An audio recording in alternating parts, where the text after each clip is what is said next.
نحمدہ و نسلم و نصلی علی رسولہ الکریم اما بعد۔ مرزا محمد علی انجینئر جیلمی نے ایک پوڈ کاسٹ کے اندر یہ دعویٰ کیا کہ مجھے اخلاق نبوی صلی اللہ علیہ وآلہ وسلم میں سے کچھ عطا کیا ہے۔ آپ مرزا محمد علی انجینئر کے اس دعوے کو اپنے کانوں سے خود سماعت فرمائیں۔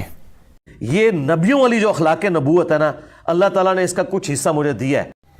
جی، آپ نے مرزا محمد علی انجینئر جیلمی کی بات کو ملاحظہ کیا کہ موصوف نے جو دعویٰ کیا کہ مجھے اخلاق نبوت میں سے کچھ عطا کیا گیا ہے، یعنی میں اخلاق نبوی صلی اللہ علیہ وآلہ وسلم کا حامل انسان ہوں۔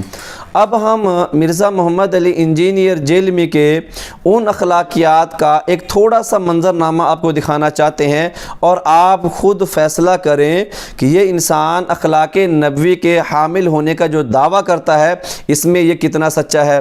موصوف اپنے ایک بیان میں کہتے ہیں کہ اتنے تو شہر میں پاگل کتے نہیں ہوتے جن کو میونسپل کمیٹی والے مار دیتے ہیں جتنے ملک پاکستان میں شیخ الحدیث ہیں۔ یہ نعوذ باللہ من ذالک، استغفر اللہ، انا للہ و انا الیہ راجعون، لعنت اللہ علی الکاذبین ہی ہم اس کے اوپر کہہ سکتے ہیں، اس سے زیادہ کچھ نہیں ہے۔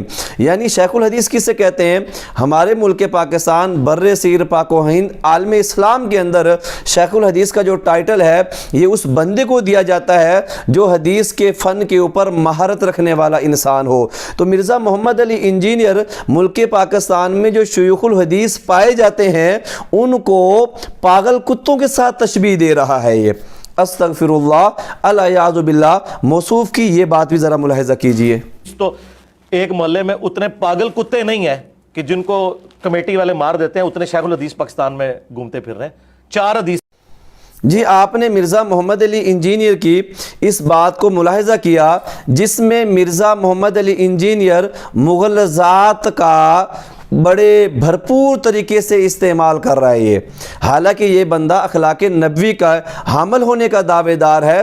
یہ الفاظ تو ایک عام انسان، ایک جاہل انسان جس کو تھوڑا سا بھی شعور ہوگا وہ اس طرح کے الفاظ استعمال نہیں کرے گا، چہ جائے کہ آپ صاحب علم لوگوں کے بارے میں اتنی بدتمیزی کریں۔ یہ اور حدیث نبوی صلی اللہ علیہ وآلہ وسلم میں بڑی بڑی دیگر کتب حدیث کے اندر یہ روایات صراحت سے موجود ہیں۔ اللہ کے پیغمبر نے صاحب علم، اہل علم لوگوں کو برا بھلا کہنے سے، ان کے بارے میں گالم گلوچ سے منع فرمایا ہے۔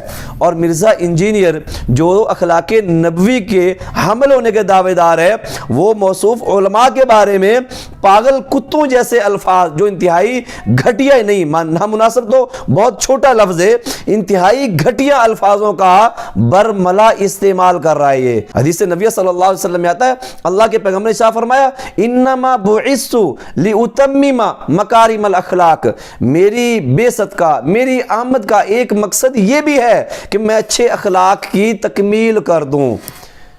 اللہ سبحانہ و تعالی اس کے شر سے ہم سب کو محفوظ فرمائے۔ وآخر دعوانا ان الحمد للہ رب العالمین۔